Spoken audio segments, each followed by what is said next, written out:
മലയാളത്തിലെ ഒരു സിനിമാ സ്റ്റാറിന് കിട്ടുന്ന ഫെമിലിയാരിറ്റി രേണു സുധിക്കുണ്ട്. ഞാൻ കണ്ടു വളർന്ന, അല്ലെങ്കിൽ വളർന്നെന്ന് പറഞ്ഞാൽ സൂചിച്ചുമായിട്ട് 5-6 വർഷത്തെ പരിചയം, ദാമ്പത്യം മാത്രമേ ഉള്ളൂ. ഇദ്ദേഹത്തെ കണ്ടാണ് ഞാൻ ഈ ഫീൽഡ് മനസ്സിലാക്കിയിട്ടുള്ളത്. അപ്പം ഇദ്ദേഹം നിങ്ങൾക്ക് എന്നെക്കാളും കൂടുതൽ അറിയാവുന്ന നിങ്ങൾക്കൊക്കെ ഓരോരുത്തർക്കായിരിക്കും. എനിക്ക് കുറച്ചേ അറിയത്തുള്ളൂ ആളെ പറ്റി, ആളുടെ ലൈഫും ആളുടെ കാര്യങ്ങളും.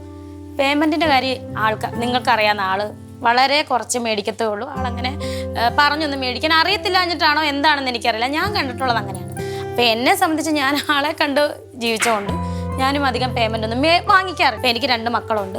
മക്കളുടെ കാര്യം ഞാൻ നോക്കും. എൻ്റെ പപ്പായ അമ്മയും പ്രായമായുള്ള അപ്പച്ചനും അമ്മച്ചി, അതായത് അപ്പായ അമ്മയുണ്ട്, അവരെ ഞാൻ നോക്കണം. ഒരു വീട് കഴിയണമെങ്കിൽ എത്രത്തോളം നമുക്ക്, ഞാൻ ഒരാളെ ഉള്ളൂ കഷ്ടപ്പെടാനുള്ളത്. കാരണം പപ്പായ്ക്ക് ജോലിയില്ല, അമ്മയ്ക്ക് ജോലിക്ക് പോകാൻ പറ്റൂല, അമ്മ ഹൗസ് വൈഫാണ്.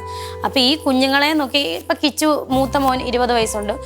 മോൻ്റെ കാര്യങ്ങളും എന്തായാലും എന്നെക്കൊണ്ട് പറ്റുന്ന പോലെ ഞാൻ അവനെ നോക്കുന്നുണ്ട്. അപ്പോൾ ഒരുപാടൊന്നും ഞാൻ വാങ്ങിച്ച് കൂട്ടുന്നില്ല. എനിക്കത് സേവ് ചെയ്യാൻ എൻ്റെ കയ്യിലില്ല.